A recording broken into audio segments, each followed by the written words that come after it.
Hello everyone, welcome to 100% marks. आज के इस वीडियो में हम लोग डिस्कस करने वाले हैं साइंस आर्ट इंटीग्रेटेड प्रोजेक्ट जो कि क्लास 10th के लिए है। एंड हमने एक टॉपिक डिसाइड किया है from chemistry, that is pottery in Goa. Since जैसा कि CBSE का गाइडलाइंस है उसके हिसाब से आपको जो भी सब्जेक्ट में आर्ट इंटीग्रेटेड प्रोजेक्ट मिलेगा, आपको एक पर्टिकुलर स्टेट से उसके आर्ट फॉर्म्स को अपने स्कूल के सब्जेक्ट्स के साथ इंटीग्रेट करना है, जोड़ना है और उससे रिलेटेड प्रोजेक्ट बनाना है। तो जैसा झारखंड के स्टूडेंट्स हैं उनको गोवा के आर्ट फॉर्म्स पर प्रोजेक्ट बनाना है और उसके आर्ट फॉर्म्स को आपको अपने सब्जेक्ट के साथ जोड़ना है। तो अगर 10th के स्टूडेंट्स के लिए बात की जाए तो हमने एक टॉपिक डिसाइड किया है, that is pottery in Goa. Goa से रिलेटेड जो भी प्रोजेक्ट है साइंस के सब्जेक्ट पर, वो हम पॉटरी पर बनाएंगे। और पॉटरी के पीछे जो भी साइंटिफिक फिनोमिनन है, जो भी प्रिंसिपल्स इन्वॉल्व है, जो भी मेकिंग प्रोसेस है, जो भी मटेरियल्स रिक्वायर्ड है, जो उसके केमिकल कॉम्पोजिशंस हैं, इन सारी चीज़ों के बारे में ये पूरा प्रोजेक्ट है। तो हम लोग इस वीडियो में यही डिस्कस करेंगे कि आपको ये पूरा प्रोजेक्ट किस तरीके से बनाना है एंड कौन कौन से टॉपिक्स आपको इसमें इंक्लूड करना है, उन टॉपिक्स को आप कैसे डील करेंगे, किस तरीके की पिक्चर्स यूज़ करेंगे, इन सारी चीज़ों के बारे में इंफॉर्मेशन इस वीडियो में आपको मिलने वाला है। ओके, तो सबसे पहले तो आपको फ्रंट पेज ही बनाना होगा प्रोजेक्ट का। दैट इज़ जैसा कि आपको यहाँ पर एक सैम्पल दिख रहा होगा स्क्रीन पर कि सबसे पहले आप हेडिंग डालेंगे science art integrated project on pottery in Goa. सबसे पहले तो ये मेंशन करेंगे कि किस सब्जेक्ट से रिलेटेड आर्ट इंटीग्रेटेड प्रोजेक्ट है एंड आर्ट इंटीग्रेटेड प्रोजेक्ट का मेन टॉपिक क्या है, मेन थीम क्या है। ठीक है, पॉटरी इन गोवा।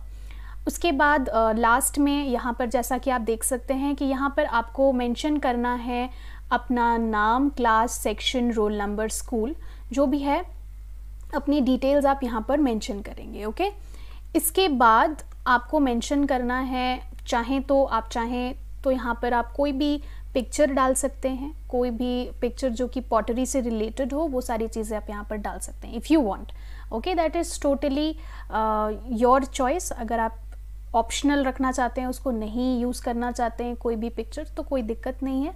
लेकिन हाँ, डेकोरेट करेंगे बिकॉज आर्ट से रिलेटेड प्रोजेक्ट है, आर्ट इंटीग्रेटेड प्रोजेक्ट है, तो आपको थोड़ा बहुत अपना आर्टिस्टिक स्किल्स यूज़ करना होगा एंड कोशिश करें इसको थोड़ा डेकोरेटिव बनाने का। ठीक है, तो जैसा कि आपको यहाँ एक पिक्चर दिख रहा है, जैसे मैंने यहाँ पर एक पिक्चर बनाया या पेस्ट किया है, तो आप चाहें तो कोई मैन मेड इस तरीके का कोई भी इंटरनेट से ढूंढ करके पिक्चर भी डाल सकते हैं। अदरवाइज आप अपने हाथों से ड्रॉ करना चाहते हैं तो that is even good, even better way. Okay, तो आप पे डिपेंड करता है आप कैसे डेकोरेट करें। तो this is the first page that you have to make.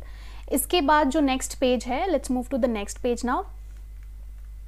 जैसा नॉर्मली आप प्रोजेक्ट्स में बनाते हैं, that you make the introduction, that you make your front page of the project and उसके बाद आप एक्नॉलेजमेंट्स का एक पेज बनाते हैं। इस पेज में आप बेसिकली आपको करना क्या है, you just need to write thanks, you just need to show your gratitude towards people जो आपको मदद कर रहे हैं इस प्रोजेक्ट में। तो सबसे पहले तो एक बेसिक स्कूल का जो प्रोजेक्ट बनता है उसमें जो एक्नॉलेजमेंट्स का पेज होता है, उसमें आप अपने स्कूल के प्रिंसिपल को एंड आपके जो सब्जेक्ट के टीचर हैं उनको, अपने पेरेंट्स को, फ्रेंड्स को, अपने जो भी काउंटर पार्ट्स, क्लासमेट्स जो भी हैं जो आपको मदद कर रहे हैं इस प्रोजेक्ट में, उनको आप थैंक्स बोलेंगे, अपना ग्रैटिट्यूड शो करेंगे।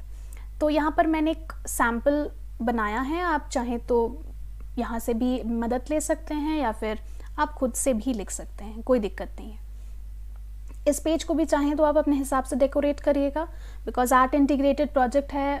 जैसा जान ही रहे हैं कि आर्ट से रिलेटेड प्रोजेक्ट है, आपको अपने आर्टिस्टिक स्किल्स शो करना है यहाँ, तो आप इस पेज को भी अपने हिसाब से डेकोरेट कर लेंगे। ठीक है, जैसा कि मैंने यहाँ पे बताया है, you can just write this also that I would like to express special thanks of gratitude to our principal sir.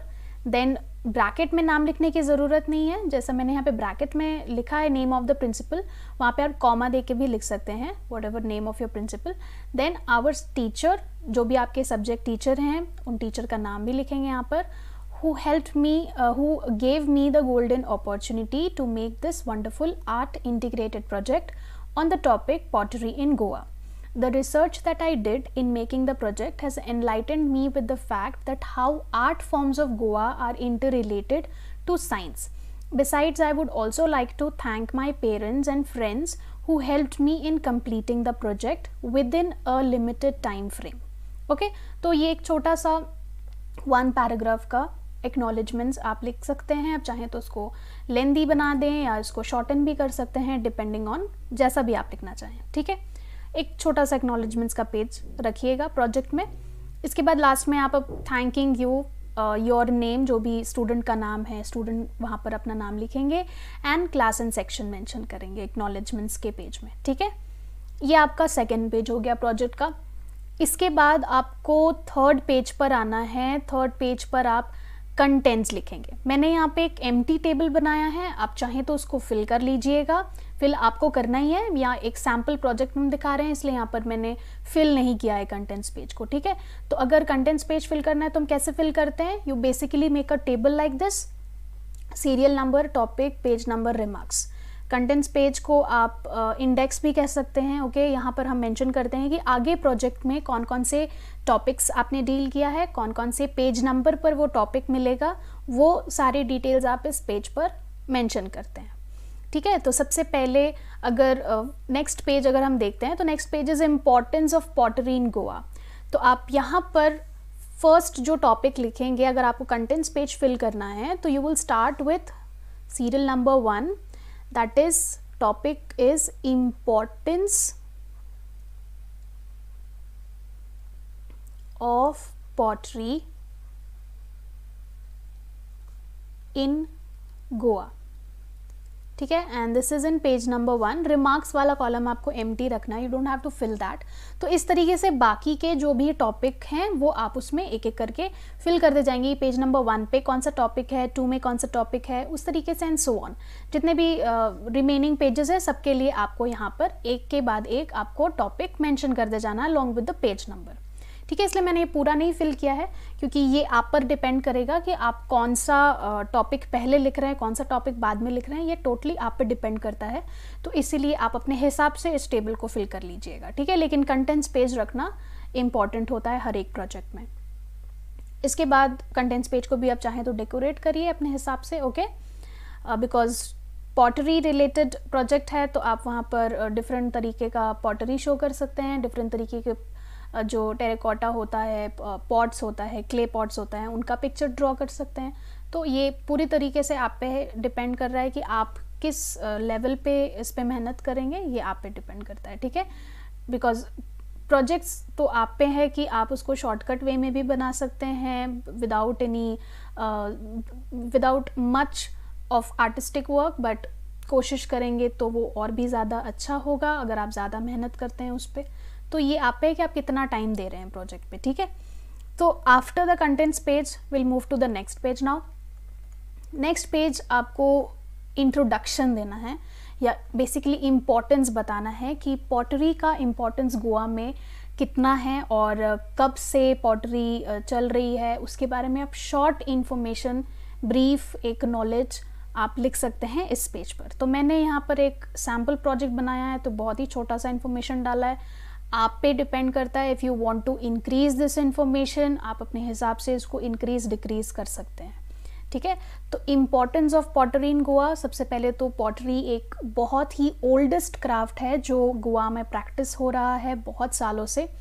And ज़्यादातर देखा गया है कि गोवा का जो नॉर्दर्न पार्ट है जहाँ पर 2 डिस्ट्रिक्ट्स हैं जिसका नाम है, यहाँ जैसे आप देख सकते हैं, as I have mentioned over here, Bicholim and Calangute. ठीक है, बिचोलिम एंड कैलनगूट ये दोनों नॉर्थ गोवा के 2 डिस्ट्रिक्ट्स हैं जो कि रेड क्ले पॉटरी के लिए फेमस हैं.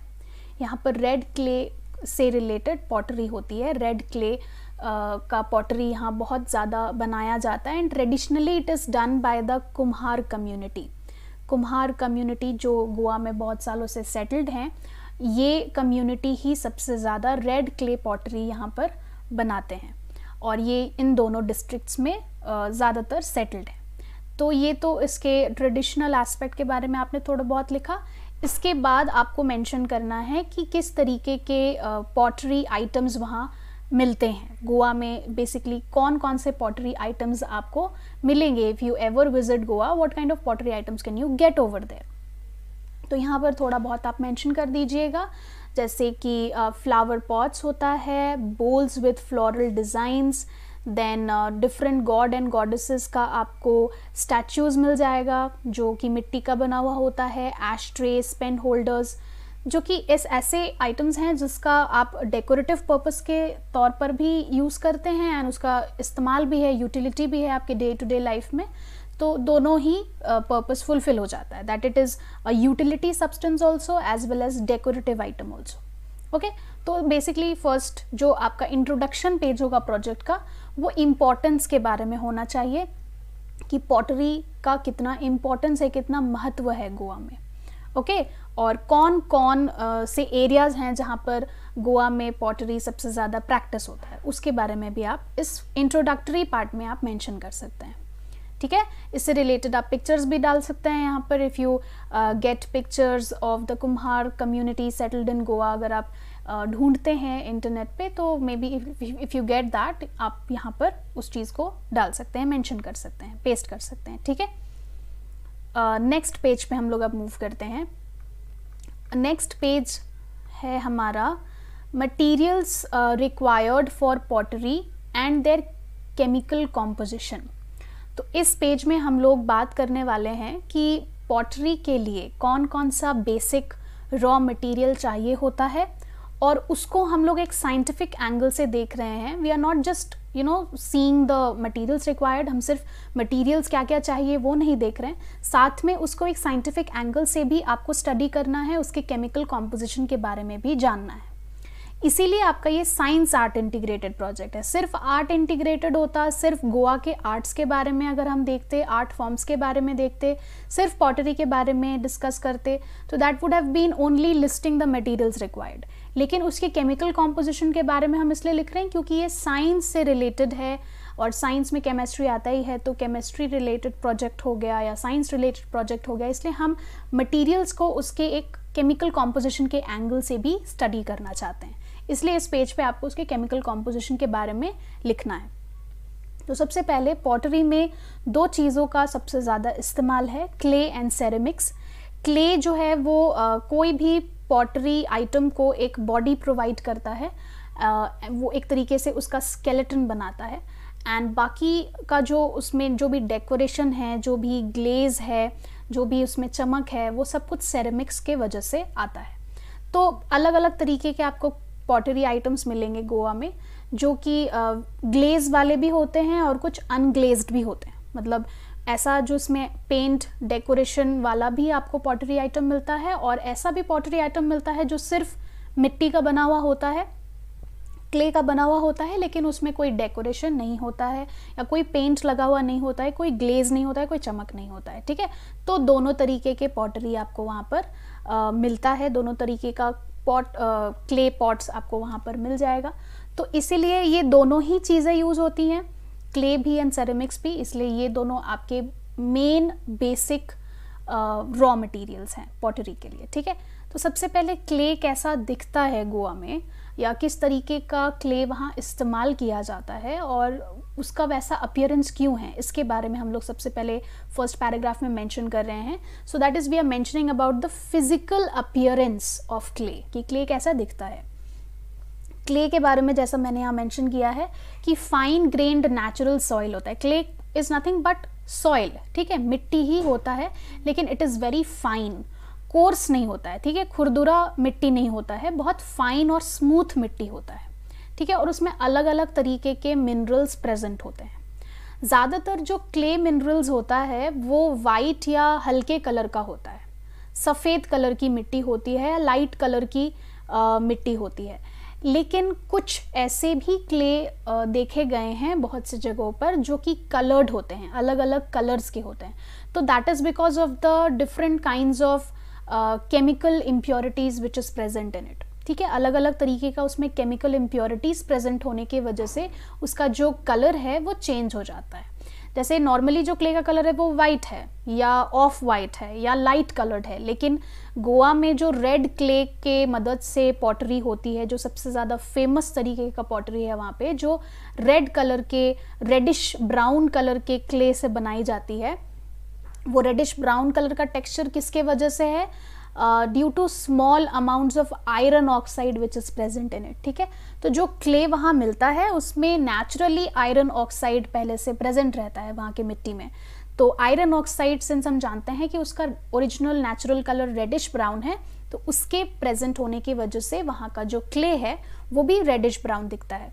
बट कहीं और का अगर आप क्ले देखोगे जहाँ पर आयरन ऑक्साइड प्रेजेंट नहीं है सॉइल में, वहाँ का क्ले वाइट या लाइट कलर्ड होता है। ठीक है, तो अलग अलग जगहों पर डिपेंड करता है किस कलर का क्ले मिलेगा, and it all depends on the chemical impurities if it is mixed in the clay और नॉट।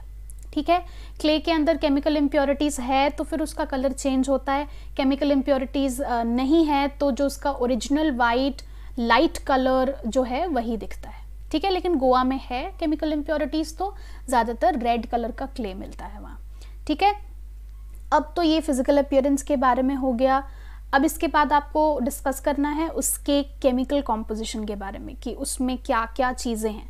ऐसे तो हम जानते हैं कि क्ले एक तरीके का फाइन ग्रेन्ड सॉइल है, मतलब स्मूथ मिट्टी है ये है, लेकिन मिट्टी क्या है या सॉइल क्या है, that is a kind of mixture, है ना।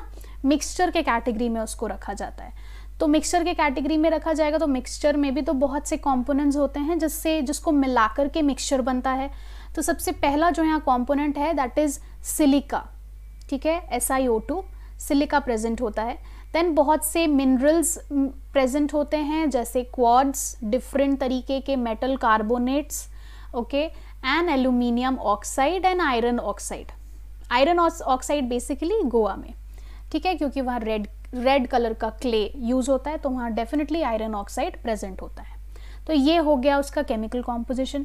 देन जो सेकंड हमारा रॉ मटेरियल है दैट इज सेरेमिक्स। अब हम लोग सेरेमिक्स के बारे में बात करेंगे। सेरेमिक्स जनरली उसको ग्लेज प्रोवाइड करने के लिए दिया जाता है। सेरेमिक्स से हम लोग पॉटरी नहीं करें, हम लोग क्ले से पॉटरी बनाते हैं। सेरेमिक्स उसके ऊपर एक ग्लेज अप्लाई करने के लिए यूज़ किया जाता है। और सेरेमिक मटीरियल ऑर्गेनिक नहीं होता है, it is totally inorganic, okay, non metallic and non metal का बना हुआ होता है सेरेमिक्स ज़्यादातर। एंड क्रिस्टलाइन ऑक्साइड हो सकता है, या तो नाइट्राइड हो सकता है, या तो किसी का कार्बाइड हो सकता है, ओके। तो इन सारे चीज़ों का सेरेमिक हो सकता है। Ceramic could be of different types, it could be oxide, it could be nitride और इट कुड बी कार्बाइड। और ये टोटली इनऑर्गेनिक होता है, मतलब ये आपको नेचुरली नेचुरल जो भी ऑर्गेनिक सोर्सेज हैं उससे नहीं मिलता है, इनऑर्गेनिक सोर्सेज से मिलता है। तो ये तो हो गया materials required and there study on a perspective from science. ठीक है, साइंस के पर्सपेक्टिव से या केमिस्ट्री के पर्सपेक्टिव से हमने इसको स्टडी कर लिया अबाउट द मटेरियल्स रिक्वायर्ड। सो इस पेज पे आप इतना मेंशन कर सकते हैं।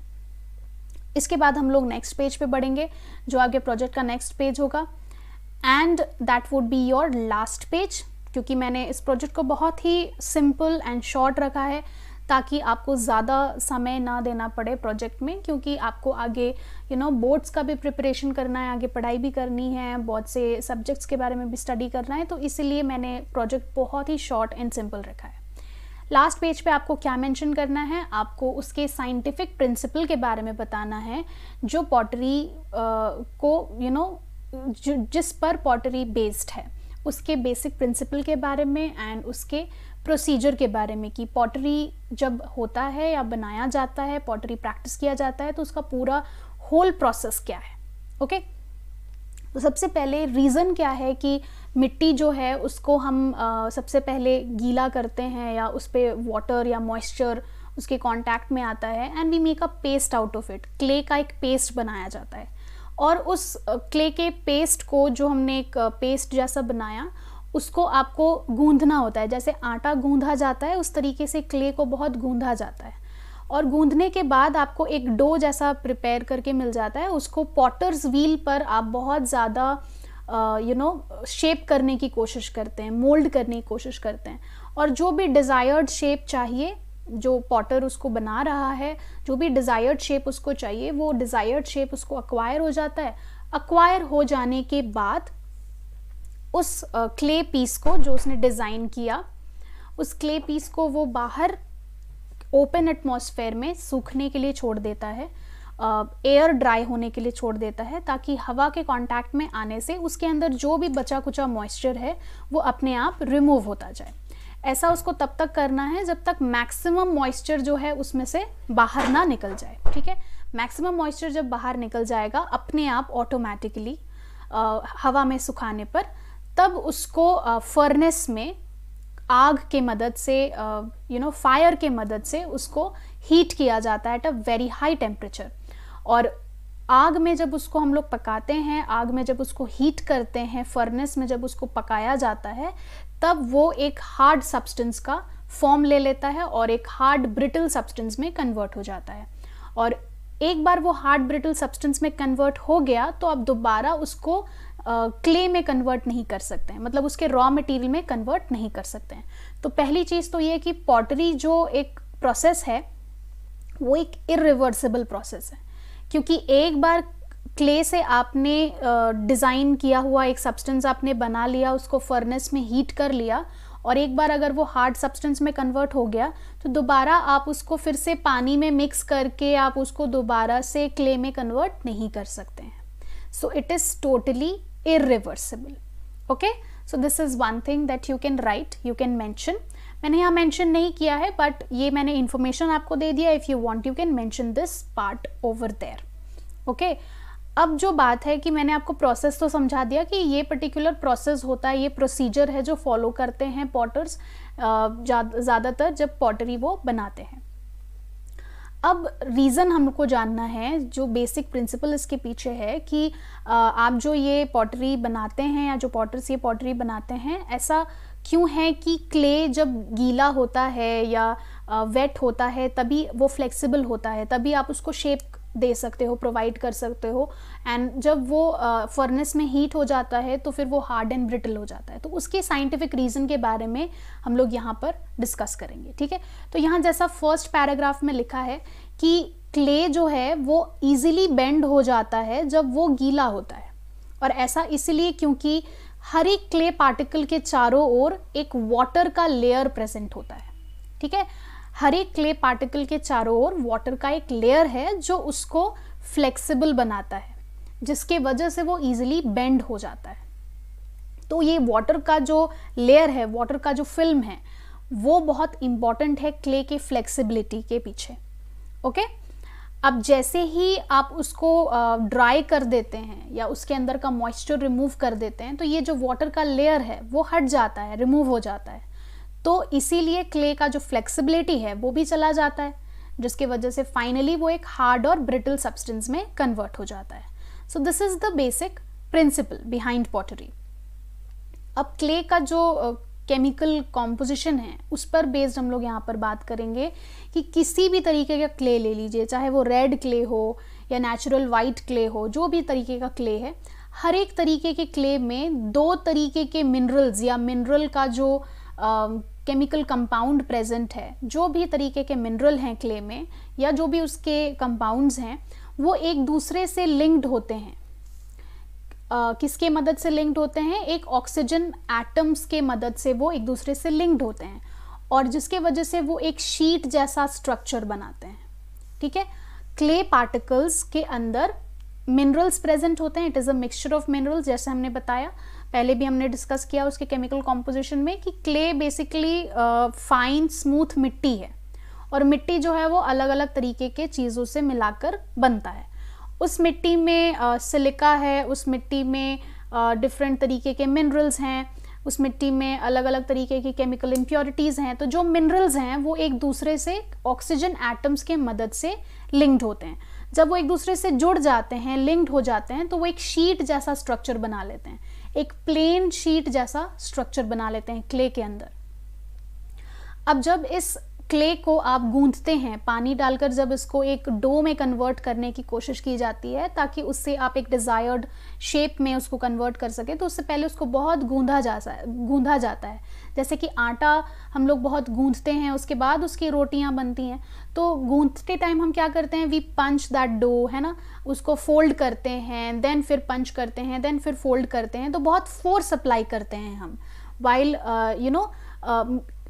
Shaping this clay. हम लोग बहुत बार उस पर फोर्स अप्लाई करते हैं। तो फोर्स अप्लाई करने पर जो मिनरल शीट्स हैं क्ले में, वो एक दूसरे के ऊपर स्लाइड होने लगती हैं, ठीक है। तो जब भी फोर्स अप्लाई किया जाता है क्ले में, क्ले पर जब भी आप फोर्स अप्लाई करेंगे तो जो मिनरल शीट्स प्रेजेंट है, जो जिस मिनरल शीट्स के बारे में अभी हम लोग बात कर रहे थे, जो ऑक्सीजन एटम से एक दूसरे से जुड़ी हुई होती हैं, वो मिनरल शीट्स क्ले के अंदर एक दूसरे के ऊपर स्लाइड करने लगती हैं। ठीक है, तो ये जो मिनरल शीट्स एक दूसरे के ऊपर स्लाइड करती हैं, स्लिप करती हैं, इसके वजह से ही क्ले में फ्लेक्सिबिलिटी आता है। और यही रीज़न है कि आप क्ले को शेप कर पाते हैं और अपने डिज़ायर्ड शेप में उसको कन्वर्ट कर पाते हैं। ठीक है, लेकिन एक बार आपने इस क्ले को कन्वर्ट कर लिया तो फिर आप उसको हवा में ड्राई करने के लिए छोड़ देते हैं। हवा में जब वो ड्राई हो जाएगा उसके बाद फिर उसको फर्नेस में हीट किया जाता है। हवा में ड्राई करना क्यों इम्पॉर्टेंट है? सपोज अगर किसी पॉटर ने बनाया एक क्ले पीस और उसने एयर में ड्राई नहीं किया, ठीक है, उसको डायरेक्टली फर्नेस में एक गीला क्ले का उसने शेप बना दिया है एंड देन उसको तुरंत वो फर्नेस में जाके हीट करता है, तो क्या प्रॉब्लम आएगा? क्योंकि क्ले गीला है अभी भी, सिंस उसने एक शेप पकड़ा है, अभी जस्ट एक शेप में उसको कन्वर्ट किया है और उसको हवा में नेचुरली सुखाया नहीं है, ड्राई नहीं किया है, तो उसके अंदर अभी भी बहुत मॉइस्चर प्रेजेंट है, बहुत वाटर मॉलिक्यूल्स प्रेजेंट है। फर्नेस तो बहुत गर्म होता है, उसके अंदर बहुत हीट एनर्जी प्रेजेंट है, तो जैसे ही ये वाटर मॉलिक्यूल्स उतने ज़्यादा हीट एनर्जी के कांटेक्ट में आता है तो वो तुरंत इवेपोरेट करता है और स्टीम में कन्वर्ट हो जाता है एट 100 डिग्री सेल्सियस। ठीक है, 100 डिग्री सेल्सियस में जैसे ही वो स्टीम में कन्वर्ट होगा तो ये जो स्टीम है ये एक्सपैंड करता है बहुत फास्ट, और जिसकी वजह से ये जो क्ले पीस है वो बर्स्ट हो जाता है। ठीक है, क्ले पीस जो है वो अंदर फर्नेस के अंदर ही डैमेज हो जाता है। तो ये जो क्ले पीस है इसको हम फर्नेस में ब्लास्ट नहीं करना चाहते हैं या ख़राब नहीं करना चाहते हैं और कोई भी तरीके का एक्सीडेंट्स नहीं करना चाहते हैं फर्नेस के अंदर, इसीलिए सबसे पहले कोशिश किया जाता है कि क्ले पीस से जितना हो सके उतना हम पहले ही मॉइस्चर सुखा दें हवा में उसको एयर ड्राई कर लें ताकि ज़्यादा से ज़्यादा उसके अंदर का मॉइस्चर पहले ही सूख जाए, और बचा कुचा जो भी रिमेनिंग मॉइस्चर है जो बहुत नेग्लिजिबल अमाउंट में है उसको सिर्फ हम फर्नेस में हीट करके रिमूव करते हैं। इसलिए यहाँ पर मेंशन्ड है कि any water trapped in the clay body will turn into steam at 100 degree Celsius and it will burst the clay piece. यही चीज़ मैंने अभी तुरंत आपको एक्सप्लेन की है। ठीक है, तो बस यही बात है कि आपको क्ले को मोल्ड करना है एंड मोल्ड करने के बाद उसको आपको एयर ड्राई करना है। एयर ड्राई करने से मैक्सिमम जो वाटर वेपर है वो पहले ही रिमूव हो जाता है, बाकी के बचा कुचा जो भी आपका वाटर रहेगा वो स्टीम में कन्वर्ट हो जाएगा और स्टीम में कन्वर्ट होगा, लेकिन इतना ज़्यादा स्टीम नहीं बनेगा कि जो क्ले पीस है वो बर्स्ट हो जाए। ओके, तो इसीलिए कोशिश करना है मैक्सिमम वाटर पहले ही रिमूव कर दें। अब क्या है कि हीटिंग प्रोसेस जब होता है, जब आप फर्नेस में ले जाके क्ले पीस को आप बहुत हाई टेम्परेचर पे हीट करते हैं, तो उसके अंदर जो ये मेटल शीट्स हैं जो पहले एक दूसरे के ऊपर स्लिप एंड स्लाइड कर रहा था, ये मेटल शीट्स अब एक दूसरे को एक दूसरे के ऊपर अब स्लिप एंड स्लाइड करना बंद कर देता है और खुद को ट्रांसफॉर्म कर लेता है, खुद को चेंज कर लेता है into a very strong network of cross linked clay particles. जो क्ले पार्टिकल्स हैं, जो मिनरल्स हैं, वो एक दूसरे से एकदम क्रॉस लिंक्ड हो जाते हैं और एक स्ट्रॉन्ग नेटवर्क में कन्वर्ट हो जाते हैं। अब शीट्स में वो नहीं रहते हैं, शीट्स के फॉर्म में वो पहले थे, लेकिन अब एक दूसरे से वो क्लोजली बॉन्ड्स बना लेते हैं और बहुत स्ट्रॉन्ग नेटवर्क बना लेते हैं, नेटवर्क जैसा फॉर्म कर लेते हैं जिसमें क्रॉस लिंकिंग आप देखते हैं क्ले पार्टिकल्स के बीच बन जाता है, जिसके वजह से वो एक हार्ड और ब्रिटल सब्सटेंस में कन्वर्ट हो जाता है। यही चीज़ आपके लास्ट पैराग्राफ में मेंशन्ड है कि जब एयर ड्राइड कर लिया आपने, जब उसको हवा में आपने सुखा लिया, तो इसके बाद आप उसको हीट करते हैं फर्नेस में, और ये जो हीटिंग प्रोसेस है, इस हीटिंग प्रोसेस से जो स्लाइडिंग मिनरल शीट्स हैं, जो पहले स्लाइड कर रहा था और स्लिप कर रहा था एक दूसरे के ऊपर, जिसके वजह से क्ले के अंदर फ्लेक्सिबिलिटी था, ये मिनरल शीट्स एक दूसरे को एक strong network of cross linked clay particles में कन्वर्ट कर लेता है। ये जो मिनरल शीट्स हैं अब एक दूसरे के साथ क्रॉस लिंक्ड बॉन्ड्स बना लेते हैं, जिसके वजह से वो एक स्ट्रॉन्ग नेटवर्क में कन्वर्ट हो जाते हैं, जिसके बाद क्ले इतना स्ट्रांग हो जाता है, इतना हार्ड हो जाता है कि आप उसको अब दोबारा रीशेप नहीं कर सकते हैं। तो एक बार आपने उसको फर्नेस में हीट कर लिया और उसने एक क्रॉस लिंक्ड नेटवर्क में खुद को कन्वर्ट कर लिया, उसका जो मिनरल शीट्स है वो एक बार अगर खुद को क्रॉस लिंक्ड नेटवर्क में कन्वर्ट कर लेता है तो इसके बाद आप दोबारा उसमें पानी ऐड करके दोबारा से उसको फ्लेक्सिबल क्ले में कन्वर्ट नहीं कर सकते हैं, मतलब दोबारा से आप उसको रीशेप नहीं कर सकते हैं एक बार अगर उसका हीटिंग प्रोसेस कंप्लीट हो जाता है तो। ठीक है, so this was all about pottery and its basic principles and procedure. तो आप चाहें तो इसका मदद ले सकते हैं if you want to make the project in pottery in Goa. जो टॉपिक मैंने डिसाइड किया, अगर इस पर आप प्रोजेक्ट बनाएंगे तो ये चीज़ आप वहाँ मेंशन कर सकते हैं। अब ये एक बेसिक मैंने बनाया है, एक सैम्पल प्रोजेक्ट बनाकर आपको दिखाया है। इसको आप, इसके कंटेंट को आप इंक्रीज डिक्रीज कर सकते हैं depending upon how much you want to explain in the project. ठीक है, मैंने यहाँ मेन टॉपिक्स सिलेक्ट किया है, प्रिंसिपल, प्रोसीजर, उसका importance and basic materials required and their chemical composition analysis. तो ये बेसिक मैंने टॉपिक्स सिलेक्ट किया। आप चाहें तो इसको और इंक्रीज भी कर सकते हैं और ज़्यादा, जो भी मैंने यहाँ पॉइंट्स मेंशन किया है प्रोसीजर में, आप उसको डायग्राम के फॉर्म में भी मेंशन कर सकते हैं। डायग्राम बना के भी आप बता सकते हैं कि हर एक स्टेप में क्या किया जाता है। पॉटरी के हर एक स्टेप को आप ड्राइंग बना के या उसके पिक्चर्स आप चाहें तो इंटरनेट में खोजिएगा और उसके पिक्चर्स के थ्रू भी आप एक्सप्लेन कर सकते हैं। अगर आपको इतना लिखना नहीं है तो आप पिक्चर्स के मदद से भी एक्सप्लेन कर सकते हैं, लेकिन बेसिक यही आपको प्रोजेक्ट में मेंशन करना है। So this was all about your project. If you want I can show you again. Okay, so first page हमने बनाया introduction that is your front page of the project, जो कि थोड़ा अट्रैक्टिव बनाइएगा तो बेटर है। ओके, देन उसमें आप अपना डिटेल्स डालिएगा। देन एक्नॉलेजमेंट, जिसमें आप अपना ग्रैटिट्यूड शो करेंगे towards your elders, towards your teachers, principal, parents etcetera. And contents में आप मेंशन करिएगा कि आगे कौन कौन से पेजेस हैं, उसके डिटेल्स एंड पेज नंबर वगैरह मेंशन करिएगा। देन गोवा में पॉटरी का इम्पोर्टेंस क्या है उसके बारे में बताइएगा। नेक्स्ट उसके मटेरियल्स रिक्वायर्ड एंड उसके केमिकल कॉम्पोजिशन के बारे में बताइएगा कि कौन कौन से केमिकल्स का यूज़ होता है पॉटरी में, या कौन कौन से मटेरियल्स हैं और उसके अंदर कौन कौन से केमिकल्स प्रेजेंट है उसके बारे में इंफॉर्मेशन। एंड लास्ट में बताएंगे कि उसमें कौन सा साइंटिफिक प्रिंसिपल इन्वॉल्व्ड है और पूरा प्रोसेस क्या है पॉटरी का। ठीक है, step by step.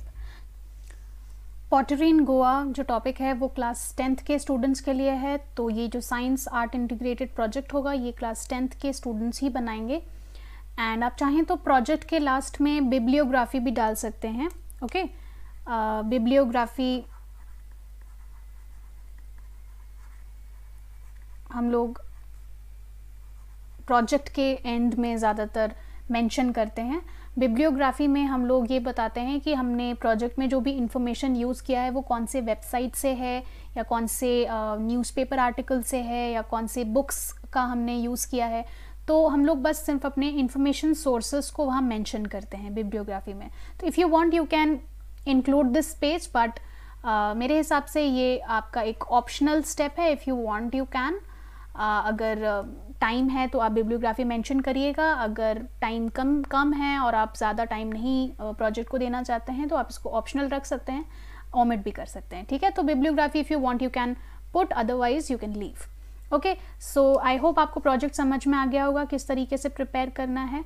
So we will meet in another video with an informative content. Okay, till then you can take care of your selves.